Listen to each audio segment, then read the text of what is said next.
What are the health implications of eating salt? How much of an effort should we make to avoid it?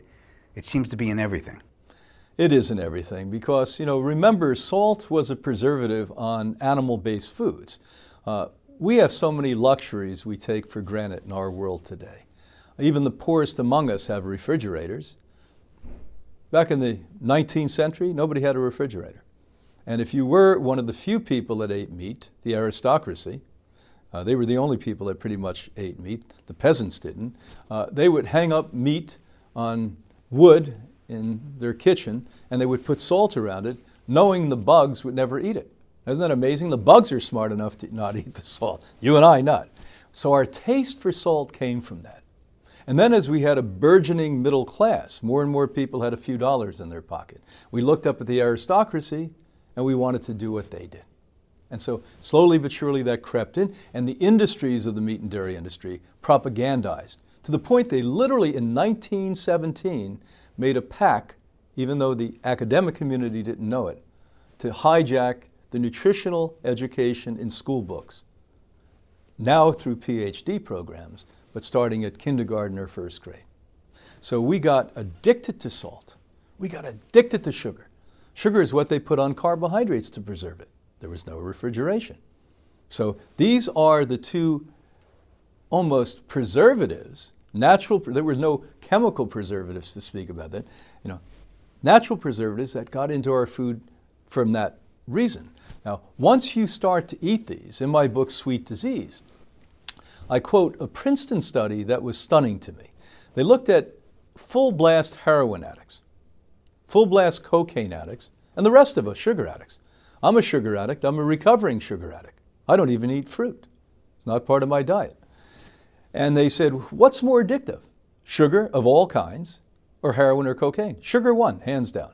Matter of fact, a recent study, it came out about a year and 2 months ago, said that cocaine was 30 times less addictive than sugar. Now that must be true because I gave up meat in a day, dairy in 3 years, 35 years to give up sugar. I was preaching against sugar and eating too much fruit. And at one point, I would go through with a friend of mine a gallon of honey a week. That's not a joke. Because under the premise, this is natural, it's good for you, we can eat it, that's how we do these things. You go to the health food store. They have aisles of cookies and cakes and chips now. Where do people spend most of their time? Not over in the produce section. They're on those aisles. Because are we really willing to change, or are we just moderately changing a slight bit because we're uncomfortable doing what it really takes? So the fact is very simple. You've got to know all of these things before you make a decision as to what you should do. And you've got to be brave enough, really brave to do this. And surround yourself with brave people. I wasn't brave enough. I know I had to have people around me, and every time I fell off the wagon, they kicked me a little bit and wake me up a little bit. And that's why we need to work together. And the real truth about health is trying to do that globally. Can too many cooked beans and whole grains raise our blood sugar and make us pre-diabetic or diabetic? It would take an awful lot to become a diabetic from cooked organic grains, but on the other hand, you could do it. You can do too much of anything could throw you off. Too much fruit can do that much more than a cooked bean can do it. So I would much rather have you think small amounts of that when you're transitioning from meats, that includes chicken and fish, over to a plant-based diet. You've got to have a bridge. I would not be here today without those cooked beans and the bean burgers and the grains and the rice and all of those things.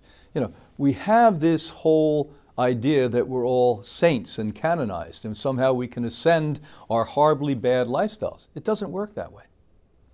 I lock people up at the Institute. We give them psychotherapy. Our medical team works on them and loves them. We educate them 35, 40 hours a week. And we still have a difficult time having to make the transition. So out there in the world, those of you listening, loosen up. Now, when you're fighting a major disease, you've got to get really, really clear quick because you don't have the time to move. But the truth of the matter is, don't be frightened of the things that are good for you. Be frightened of the things that are notoriously bad for you, that overwhelming data in science shows you are bad for you. If you get on, as I did at first, a junk food diet that was vegan versus an animal diet, you're much further ahead than you were on an animal diet. Now, slowly but surely get off the junk food diet and eat more of the vegetables. Even if you have to cook them at first, eat them. Even if you have to have preparations, eat them.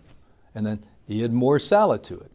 Add more juices. The more juices you drink, the more your body's crying out for those raw foods, and it becomes, I saw over thousands of people's lives, systematically easier for you to eat more and more raw food. So don't try to walk on water, learn to swim in it first. Does fruit contribute to type 2 diabetes? No question, when we take people off fruit who have type 1, type 2 diabetic conditions, and I'll also preface that by saying cancers and viral diseases, bacterial diseases, fungal and yeast problems, we see a radical improvement in their blood profiles, radical improvement. And so there is no doubt in my mind fruit sugar, as Thomas Seyfried, who's here at this conference with you this week, is going to be telling you. He's the most important man in the history of the science on cancer, and he'll explain it. He sat 3.5 hours with me in explaining exactly the mechanism of how fruit sugar causes more problems in the human body than even glucose, even dextrose, and even sucrose. So when we look at these things, you say, why? Brian said just a few minutes ago that the original diet of man was fruit. It was a wildly different food than it is today. The Chinese began hybriding this thousands and thousands of years ago. And what they learned at the markets, the guy who had the sweetest fruit, probably because he had the richest soil, grew it in the perfect climate, sold the most. And the poor guy that had sour fruit that was grown in bad soil sold the least. And so this goes back millennia. This is not just some new phenomena. Now with genetic modification and our spike in sugar consumption, remember, more than a century ago, nobody ate sugar that was processed except the elite. Nobody. We couldn't afford it. It was a commodity, a rare and special commodity. Today, the poorest people among us eat by far the most sugar. Those of us with education and a little bit of money, we're wise. We eat 120 pounds a year. They eat 160 pounds. But our sugar in every socioeconomic group with our children is double their weight a year. So a 12-year-old who's 100 pounds consumes an average of 200 pounds of sugar a year. And where does that come from? My loving, wonderful parents were the first dope pushers I ever met. Because when I was good, they gave me dope called sugar. When I was bad, they took the dope away. So now you're out on your own. You're 20, 25, 30, and nobody's watching, and you feel a little bad. What do? You give yourself the dope. You pat yourself on the back. So this cyclical crazy thing can be done with fruit as easily as it can be done with white sugar.